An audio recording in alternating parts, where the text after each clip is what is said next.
Ankleshwar GIDC police દ્વારા ડેડિયાપાડાના ધારાસભ્યો સહિત 10 સામે ફરિયાદ। ડેડિયાપાડાના ધારાસભ્યએ શું કહ્યું સાંભળો આ વિડીયોમાં। અંકલેશ્વર જીઆઈડીસીમાં આવેલ ડેટોક્સ ઇન્ડિયા પ્રાઇવેટ લિમિટેડ કંપનીમાં ગત તારીખ 3/12/2024ના રોજ બપોરના 12:40 બ્લાસ્ટ થાય છે। ત્યારે ત્યાં કામ કરનાર કામદારના પરિવારનો સાંજે 4 વાગે મારા પર ફોન આવે છે। ત્યારે અમે કંપની પર 4:30 વાગ્યાના અરસામાં પહોંચીએ છીએ।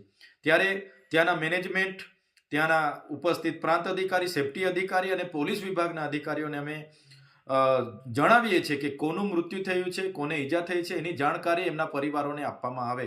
ત્યારબાદ 4 લોકોના મૃત્યુ થયા હોવાના નામ સહિતની જાણકારી ત્યાંના યુનિટ મેનેજર અમને આપે છે। એ પરિવારોને અમે બોલાવીએ છીએ।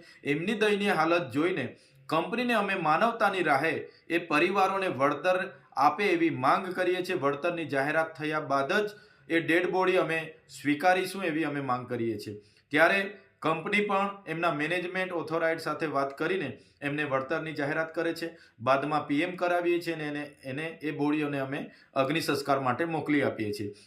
ત્યારે આ સમગ્ર ઘટનાની જાણ ત્યાંના સ્થાનિક નેતાઓને થતાં એમના પેટમાં તેલ રેડાયું અને આ નેતાઓએ પોલીસ સાથે મિલીભગત કરીને અંકલેશ્વર જીઆઈડીસી પોલીસ સ્ટેશનના પોલીસ સબ ઇન્સ્પેક્ટર એવી સિયાડિયા પોતે અરજદાર બનીને દિન 7 બાદ ગત તારીખે 10ના રોજ મારા પર ખોટી એફઆઈઆર કરી છે।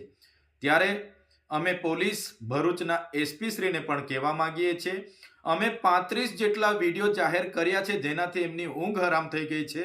એના કારણે જ અમારો અવાજ દબાવવા માટે એ આ ખોટી ફરિયાદો કરે છે। ત્યારે એમની આવી ખોટી ફરિયાદોથી અમે ડરવાના નથી। ભરૂચ પોલીસ વિભાગ અને એસપીમાં પાણી હોય તો અમે 35 વિડીયો તમને આપેલા છે, જાહેર કર્યા છે। એ કયા અધિકારીઓ કોના માટે દારૂના ઠેકાઓ પર ઉઘરાણું કરે છે એના પર તપાસ કરે અને એમની સામે કાયદેસરની કાર્યવાહી કરે।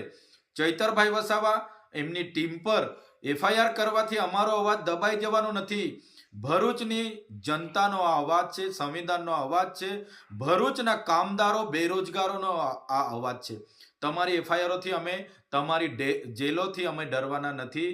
આવનારા દિવસોમાં અમે તમારી જેલો માટે પણ આવીએ છીએ। તમારી જેલો મોટી કરી દેજો। જ્યારે હજારોની સંખ્યામાં પણ જેલમાં બેસવાનું થશે ત્યારે પણ અમે તમારી જેલોમાં બેસીશું।